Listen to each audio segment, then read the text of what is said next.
welcome les amis, on se retrouve pour Indie Tour, la chronique consacrée au circuit indépendant. Et aujourd'hui on va continuer notre série sur Fantastica Mania 2015. Vu qu'on va parler donc du Taping TV qui a eu lieu le 18 janvier au Korakuen Hall. Donc à noter quand même que c'est dans cette salle qu'il y a eu le plus de spectateurs, vu qu'ils étaient exactement 2000, c'est un peu plus de 2000 hein, mais bon j'arrondis hein. Voilà, ils étaient plus de 2000 au Korakuen Hall pour ce grand show de la New Japan Pro Wrestling en coopération avec la Consejo Mundial de Lucha Libre. Et donc on a commencé avec un match à 6 justement.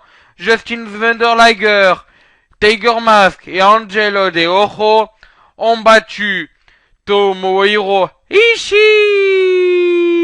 Jado et Yoshihashi.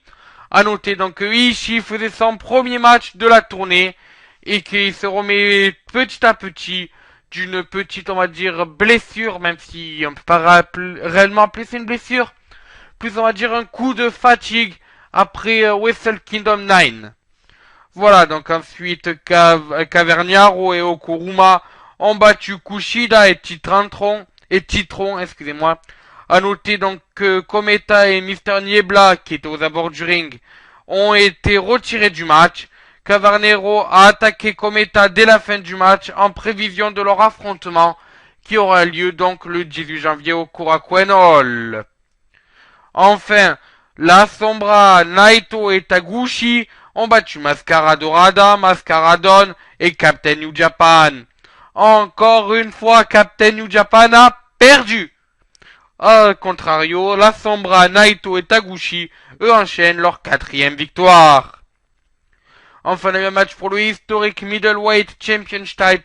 Et Valador Junior a battu et magnifiquement bien défendu son titre face à Gran Guerrero. Ensuite, on a eu un autre match pour le titre. Cette fois, c'est pour le Mexican National Light Heavyweight Championship. Mephisto, qui détient le titre depuis plus d'1 an et demi. Et pour seulement 16 défense de titre. Et oui, il y en a qui défendent autant leur titre que Brock Lesnar à la CMLL. Et donc, il a défendu son titre face à Stuka Junior. Et il l'a conservé d'ailleurs. Enfin, notre match à 6, c'est un Black Cat Tribute match. Et donc, Tanahashi, Mystico Dos et Stigma ont battu Paul Vora. Et donc, Chaos qui était composé de Okada et Nakamura.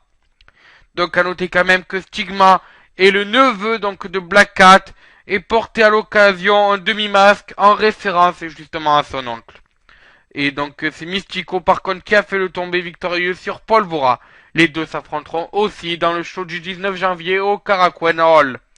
Enfin on a terminé avec Ultimo Dragon qui a affronté Atlantis.